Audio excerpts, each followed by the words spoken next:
अस्सलाम वालेकुम अस्सलाम, कैसी हैं आप? बिल्कुल ठीक। सबसे पहले तो बहुत सारी माफ़ी कि मैंने नहीं, इस टॉपिक पे नहीं बात करेंगे हम। नहीं करेंगे। नहीं, 2-3 दफ़ा मैंने आपको कहा और फिर मैं नहीं आ सकी।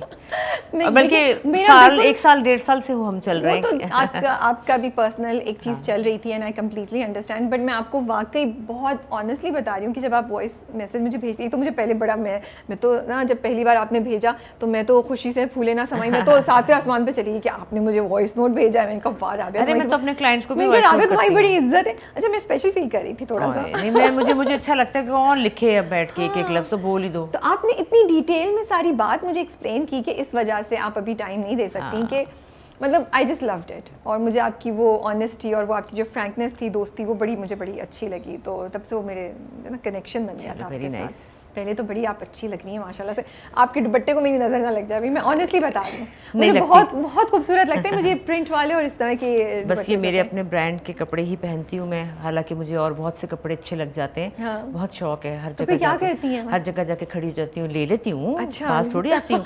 लेकिन बात ये कि अगर मैं उसको कहीं पहन लूँ, जैसे अभी आपका शो है, किसी शो में या कहीं पब्लिक अपेयरेंस जो टीवी पे स्क्रीन पे आए, तो मुझे बड़ी डांट पड़ती है। लोग कहते हैं हमें कह रही है अपना मेरा लो और खुद पहने हुए कपड़े क्यों। लेकिन अच्छे जो कपड़े होते हैं आपका दिल तो करता है ना पहनने का।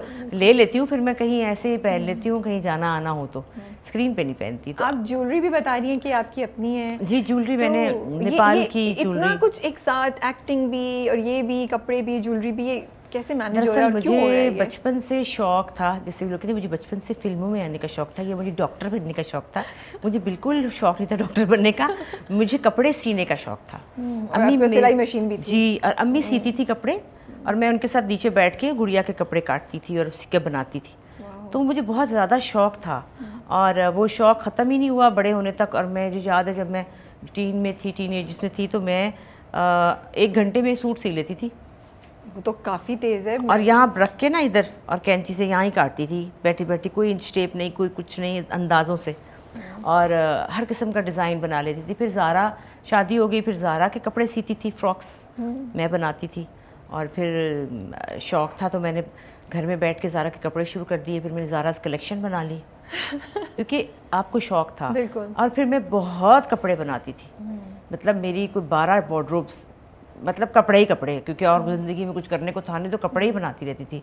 कपड़े, ज्वेलरी, टुक्के, हार, झूमर, पता नहीं क्या क्या, कोई शौकीन तरीन औरत, मेकअप, बस बहुत ज़्यादा। तो ये खुद ही से आइडिया आते थे, कहीं से आइडिया लेती थी? नहीं, शौक तो था कि यूँ कर लूँ, यूँ कर, एक्सपेरिमेंट करती रहती थी खुद ही। और फिर मुझे कुशन्स, बेड कवर्स, ये मतलब हर किस्म की घरेलू चीज़ें बनाने का शौक था। मैं तो ये डस्टबिन के जो बनाती थी कवर्स, फिर मैं टिश्यू के कवर्स, पता नहीं क्या क्या करती। आपको शौक तो एक्टिंग का था और थिएटर भी आपने किया था, सब था, लेकिन ये भी था, आ गया, ये भी था बहुत ज़्यादा, क्योंकि अम्मी को देखा था ना। अम्मी पेंटिंग भी करती थी। क्रिएटिविटी है वो, अब किसी भी कोई पेंट कर लेता है। अम्मी के अंदर सब चीज़ें थी। मेरी अम्मी के अंदर पेंटिंग भी करती थी, वो डॉल्स बनाती थी, वो गोटे लगाती थी, तो मैं उनको शायद देखती थी, मुझे अच्छा लगता था बहुत ज़्यादा। तो वो मेरे अंदर बहुत ज़्यादा रह गया। उसके बाद मैंने जब बहुत सारे कपड़े बना लिए, अब मैं बड़ी भी तो हो रही हूँ ना, तो मैंने कहा है अल्लाह, मेरे कपड़ों का क्या, अल्लाह मैं मुझे दिखाऊंगी जाके कि मैंने इतने कपड़े क्यों बनाए थे। तो मैं साथ देती भी बहुत हूँ। फिर मैंने सोचा कि अब मैं जो मुझे आइडियाज़ आते हैं उनको मुझे बनाना चाहिए, लोगों के लिए बनाती हूँ। तो कोविड में मैं फिर जब घर में बोर हो रही थी, तो मैंने सोचा कि चलो जो घर में फ़िलहाल 50 जोड़े पड़े हैं उनको तो कुछ करूँ। ज्वेलरी का भी बहुत शौक है, दरअसल मैं पहनती ऐसी ज्वेलरी हूँ, बड़ी अच्छी लग रही है। मैं शादियों वादियों पे भी ऐसी ही पहन लेती हूँ, क्योंकि स्टाइल है ना ये, मेरा ये स्टाइल है। मेरी चीज़ें देख के लोग कह सकते हैं, और मेरा घर देख के लोग कह सकते हैं कि ये अस्मा का घर है और ये अस्मा के कपड़े हैं। लेकिन टाइम कैसे मिल जाता है आपको? आपका तो इतना, अब जैसे रमज़ान प्ले में भी आप कितनी बिजी हैं, इतनी मुश्किल से मैंने आपको पकड़ा है, तो कैसे टाइम मिलता है? मेरे साथ मेरी टीम में एक लड़की है। अच्छा। वो मेरे घर में मेरी हेल्पर है, और वो मैंने उसको कहा इधर तू इधर भी हेल्पर बन जा। अच्छा, और वो भी मेरे साथ है, चंदा उसका नाम है, और वो मैं कहती हूँ चंदा ये वाला सूट। अच्छा, और एक मज़े की बात ये जो मैं ज़रूरी समझती हूँ, बताना चाहती हूँ, हर एक को बताती भी हूँ, कि ये मेरा ब्रांड जो ये सारा पाकिस्तान फिल्म इंडस्ट्री को मैंने डेडिकेट किया है। हर कपड़े का नाम एक्ट्रेस के नाम से। जैसे ये जो जोड़ा है, ये ज़ेबा डिजिटल दुपट्टा सूट है। तो ताकि, क्योंकि हमारी इंडस्ट्री, फिल्म इंडस्ट्री को तो कोई अब यंग लोग तो नहीं जानते ना, तो इस बहाने वो उनको जान गए हैं। और मुझे इतनी खुशी होती है जब वो कहते हैं शबनम कोटी दे दें, निशो शलवार कितने की है, दीबा गरारा कितने। ये आइडिया कैसे आया आपको? खुद ही और ये जो मेरी ज्वेलरी है ये सब टीवी एक्ट्रेसेस के नाम है। रुबीना अशरफ, बुशरा अंसारी, अतीका ऑटो, सरवत अतीक, रूही बानो। अभी कौन से वाले हैं? अभी ये मेरे ख्याल में ये है रुबीना अशरफ। तो ये सब उनके नाम है। सबा तो नाम कैसे सोचती हैं उसको देखिए क्या होता है, कैसे मैच करती हैं? अब जैसे देखिए मैंने मेरे एक है वाइट जो उसकी हाथी दांत वाली वाइट ज्वेलरी होती है, आपने देखी होगी। जी जी बिल्कुल।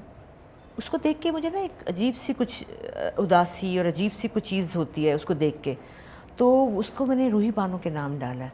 पता नहीं क्यों। जैसे एक मेरा बड़ा प्यारा है वो नेपाली हार, उसके अंदर नीचे हाथी है, कलर्स बहुत प्यारा, वो बुशरा बाजी को दिया। हाँ, वो तो सही तो वो सही जिसको देख के ऐसे ख्याल आता है ना, ओ ये। अब जैसे एक मेरा अकीक है, अकीक समीना अहमद। अच्छा, एक ग्रीन था बड़ा खूबसूरत ग्रीन जेड कलर का ना, वो सबा, क्योंकि वो बड़ी प्योर सोल है सबा हमीद। तो वो मुझे जो मेरे दिमाग में आता है। अच्छा, एक जो है ना वो बड़ा हसीन है, दो हैं जो बहुत हसीन बहुत हैं, एक समीना पीरज़ादा और एक अतीका ऑटो। माशाल्लाह सही कहा आपने, बिल्कुल सही चूज कर रही हैं। तो वो ना मुझे देख के जिसका ख्याल आता है मैं सोचती एकदम से, तो मैं कहती ये उनके नाम है। तो उनको पता है ये बात, आप उन्हें बताती हैं, तस्वीर लेके भेजती हैं? नहीं, अभी मैंने सबा को बताया था। फिर मैं सोची समीना आपा को भेजूं, फिर मैं उनको एक गिफ्ट, मैंने कहा उनको भेजूं भी सही ना कि ये उनके। बुशरा बाजी को तो पता ही, तो वो तो बस जब देखती है मैं सदके मेरा बच्चा करती रहती है।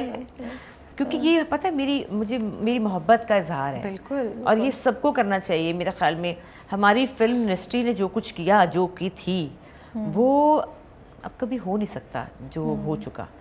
तो मेरी तो उनसे मोहब्बत है। इसके बाद सिंगर्स आएंगी, छोड़ूंगी थोड़ी। बिल्कुल, ये तो ज़्यादा इंटरेस्टिंग है। ये तो अभी तो लड़के पड़े हैं, वहीद मुराद, नदीम सब आने वाले हैं। उनको फिर कपड़ों पे करेंगे। जी। तो बात ये कि ये तो बहुत आप शुरू कर दे तो फिर फैलाते जाएं।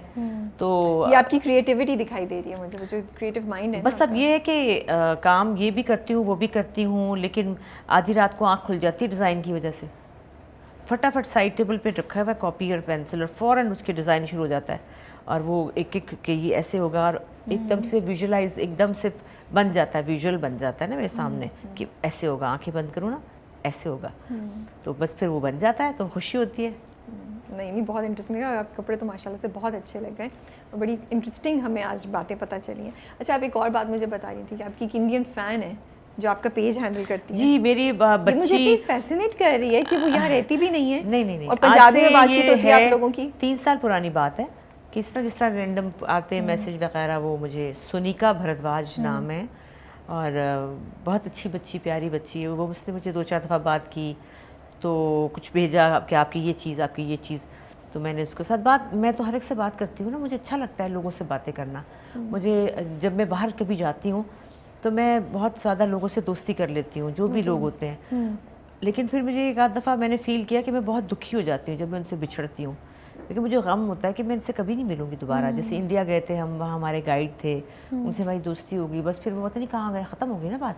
मैं थाईलैंड गई, वहाँ मैं सेलोन गई, वहाँ वो मसाज वाली सहेलियाँ बन गई, तो उनके साथ गप्पे लगाती थी। उसके बाद अगली दफ़ा गई तो वो जगह साफ़ थी, वहाँ कुछ नहीं था, तो मेरा दिल बड़ा तकलीफ़ में आ जाता है। मैं कहती हूँ अब मैंने नहीं मोहब्बत करनी मैं गैरों से नहीं, जिनसे आप मिल नहीं सकते। लेकिन सुनीका जो है वो मुझे चिमट गई। अच्छा। उसने मुझसे कहा हेलो जाती कहाँ हो, बात करो मुझसे। तो वो मुझसे जब इतनी ज़्यादा मोहब्बत उसने की तो मुझे उसको जवाब देना पड़ा। फिर उसको मैंने कहा कि देखो मुझे तो कुछ नहीं, कहा आप यूँ करें। मैंने कहा मैं तो नहीं कर सकती, मुझे तो आता ही नहीं। उसने कहा मैं करूँगी, आप मुझे चीज़ें भेजें। मैंने कहा चीज़ें कौन सी, नहीं ये भेजे वे भेजे। मैंने भेजती रही छोटे मोटे गाने वाने जैसे हम करते हैं। उसने मेरा पेज बना लिया, उसके बाद वो पेज वही हैंडल करती है, वही सवाल जवाब करती है। कोई ऐसी चीज़ हो जो कि उसने मुझसे पूछनी हो तो मुझे कहती है इनको क्या कहना है। तो लेकिन वही सब कुछ करती है। उसने मेरा यूट्यूब भी बनाया हुआ है, उसकी वजह से मुझे वो आ गया बटन सिल्वर जब सिल्वर बटन आया 100,000 सब्सक्राइबर्स पे आपको मुझे नहीं समझ आया कि ये क्यों आया, इसका क्या होगा। मैंने उसको बैठ के उसकी भी वीडियो बनाई, आप कभी देखिएगा मेरे पेज पे। उस पर मैंने खोलते हुए कहा पता नहीं इसमें से जोड़ा निकलेगा, जेवर निकलेगा, क्या निकलेगा। लेकिन जब मैंने देखा तो उसमें कुछ नहीं निकला, सिर्फ एक इतनी बड़ी प्लेट निकली। तो मुझे तो उसकी इंपॉर्टेंस का भी नहीं पता था। ज़ारा ने भी कहा, असद ने भी कहा कि अम्मा बेचारी को तो पता ही नहीं होगा, और वाकई मुझे नहीं पता था। एनीवे, तो वो सब मोहब्बत उनको देखें। अब मुझे कभी कभी आपका ये जो हमने गवांडने बनाया था, उस वक्त सुनीका मेरी ज़िंदगी में आ चुकी थी। जब नीलम बाजी ने वो लिखा तो एकदम से मुझे सुनीका का ख्याल आया कि हाय वाकई हमारी मोहब्बत ऐसी है, हम कब मिलेंगे। ये देखें और मुझे आंसू आ जाते थे आंखों में कि मैं इस बच्ची से कब मिलूंगी जो मुझसे इतना प्यार करती है। वो फिर हमने सोचा कि हम जाएंगे बॉर्डर पे, उसने कहा मैं उधर से आऊँगी। फिर वो उस तरफ से ज़रा सख्ती ज़्यादा है शायद, इसलिए उसका आना मुश्किल हो गया।